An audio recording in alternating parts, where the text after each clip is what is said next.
আশা করি এক্সপ্লেন করতে হবে না, ইফেক্টটা দেখে আপনারা বুঝতে পারছেন। অ্যান্ড্রয়েড টোটো কোম্পানির সংক্ষেপে এটিসির ইমন ভাই তার ভিডিওতে প্রায়শই একটা ইফেক্ট ব্যবহার করে, ঠিক এরকমটি দেখতে, যেটা বেশ ফানি মনে হয়। তো সেই ইফেক্টটা প্রিমিয়ার প্রো ব্যবহার করে কিভাবে তৈরি করতে হয় আজকে আমরা সেটা জেনে নেব। This is a host James Prince and welcome to JP stream. এই ইফেক্টটা বেশ কয়েকটা মেথড ব্যবহার করে কিন্তু আপনি অ্যাচিভ করতে পারবেন। আজকে আমরা দেখবো আসলে স্পেয়ারাইজ যে ইফেক্ট রয়েছে সেটা ব্যবহার করে কিভাবে করা যায়। আপনি যদি চান টার্বুলেন্ট ডিসপ্লেস নামে যে ইফেক্ট আছে সেটা ব্যবহার করে কিন্তু এই কাজটা করতে পারবেন। স্পেয়ারাইজ ব্যবহার করে কিভাবে করবো আজকে আমরা সেটা দেখে নিই। তো এইখানে আমি ক্লিপটা নিয়ে নিয়েছি, যেটা আপনারা একদম ভিডিওর শুরুতে দেখেছেন। তো এই ভিডিওর যে অংশটুকুতে আমি অ্যাপ্লাই করতে চাই, আপনারা যদি কি ফ্রেমিং করতে না চান সেক্ষেত্রে জাস্ট এটাকে একটা কাট দিয়ে সেটাকে আলাদা করে নিতে পারেন, দেন ডিরেক্টলি এখানে ইফেক্ট আপনারা অ্যাপ্লাই করতে পারেন। আর যদি একটু কি ফ্রেমিং করতে চান সেক্ষেত্রে এটা কাট দেওয়ার কোনো দরকার নেই। আমরা চলে যাব ইফেক্টস কন্ট্রোল প্যানেলে। এখান থেকে আমরা যদি ভিডিও এফেক্টসের ভিতরে যাই, এখানে ডিস্টর্ট নামে যে ফোল্ডার আছে এটার ভিতরে দেখবো স্ফিয়ারাইজ নামে একটা ইফেক্ট আছে। আর আপনারা যদি অল্টারনেটিভ ওয়েতে টার্বুলেন্ট ডিসপ্লেস যে ইফেক্ট আছে এটা ব্যবহার করে কিন্তু করতে পারবেন, কিন্তু আজকে আমরা দেখবো স্ফিয়ারাইজ ব্যবহার করে কীভাবে এই কাজটা আমরা করব। জাস্ট এটাকে ক্লিক অ্যান্ড ড্র্যাগ করে আমি আমার ক্লিপের উপরে নিয়ে আসলাম। এবার চলে যাব ইফেক্টস কন্ট্রোল প্যানেলে। এখান থেকে আমরা যদি নিচে চলে যাই, এখানে স্পেয়ারাইজ নামে একটা এফেক্ট দেখতে পাবো।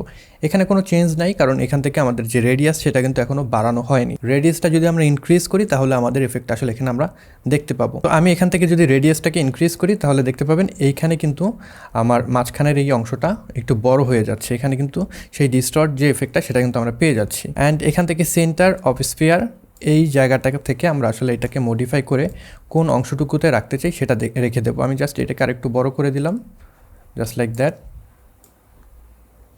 অ্যান্ড এটার পজিশনিং আমার যে হেড বরাবর আমি করে দিলাম। এখন এই সাইড দিয়ে আপনারা দেখতে পাচ্ছেন সাইডের যে আমার গাছ রয়েছে এবং পিছনের যে শেলফ রয়েছে সেটাও কিন্তু ডিস্টর্ট হয়ে যাচ্ছে। তো আপনারা যদি চান এভাবে রাখতে পারেন। আর যদি আরেকটু কাজ করতে চান যেটা করবেন, এখান থেকে যে পেন টুল রয়েছে এই পেন টুলটা সিলেক্ট করবেন, দেন আপনাদের যে হেড রয়েছে এভাবে জাস্ট আপনারা এটাকে মাস্ক করে দিতে পারেন। তাহলে এই ইফেক্টটা আসলে এই অংশের বাইরে যাবে না। তো মাস্ক করে দিলাম, তাহলে কিন্তু এই অংশের ডিস্টরশন যেটা সেটা কমে গেল এবং এটার যে ফেদার সেটা একটু আমরা বাড়িয়ে দিতে পারি। অ্যান্ড আমরা আমাদের মাস্কটাকে সেভাবে অ্যাডজাস্ট করে নেব। বাইরে যদি ক্লিক করি তাহলে ইফেক্টটা মোটামুটি এরকম দেখাচ্ছে। আমি যদি প্লে দিই তাহলে দেখতেই পাচ্ছেন ইফেক্টটা কিন্তু এরকম দেখা যাচ্ছে। অ্যান্ড আমি চাচ্ছি এখান থেকে আমার এফেক্টটা আসলে ভ্যানিশ হয়ে যাবে। ভ্যানিশ হওয়ার জন্য আমি এখান থেকে কি ফ্রেমিং করব। কি ফ্রেমিংয়ের জন্য জাস্ট এখানে রেডিয়াসের যে আমাদের ঘড়ি রয়েছে সেই ঘড়িটার উপরে ক্লিক করব। অ্যান্ড দেন আমি সামনে একটু চলে যাব, এই অংশটুকু চলে গেলাম এবং এখান থেকে আমাদের যে রেডিয়াস সেটাকে আমি ডিক্রিজ করে দেব। তো এখানে আপনার যদি মনে হয় যে অনেক বেশি বড় হয়ে গেছে অ্যানিমেশনের ডিউরেশন, আপনারা জাস্ট প্লে দিয়ে দেখতে পারেন। তো এখান থেকে যদি বেশি মনে হয় এটাকে আপনারা এইভাবে কাছে নিয়ে আসবেন, তাহলে এটা খুব তাড়াতাড়ি আসলে ভ্যানিশ হয়ে গেল। অ্যান্ড এখান থেকে আপনারা এটাকে ইজ আউট এবং এখান থেকে এটাকে ইজ ইন করে দিলেন। আমরা যদি এবার প্লে দিই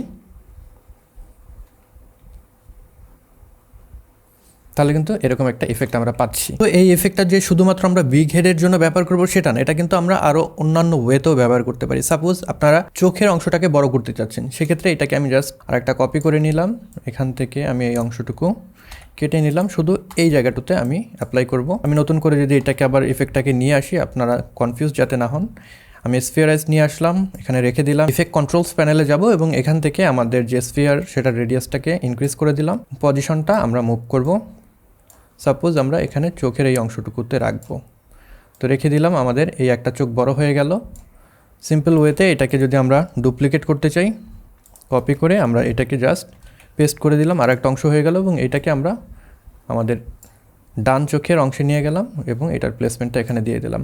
তো এখন যদি প্লে দেই তাহলে দেখবেন আমার চোখটা কিন্তু বড় হয়ে গিয়েছে। তো এখানে প্লেসমেন্টটা ঠিক নাই, আমি প্লেসমেন্টটা এভাবে রেখে দিলাম। এখন এই দুইটাকে আপনি কি ফ্রেমিং করতে পারেন। আমি এখান থেকে সেন্টার অফ স্ফিয়ার এটার ঘড়ির উপরে ক্লিক করলাম, দেন এটার ঘড়ির উপরে সামনে যাব। এখানে আমার পজিশনটা একটু চেঞ্জ করে নিলাম, এখানে পজিশনটা একটু চেঞ্জ করে নিলাম।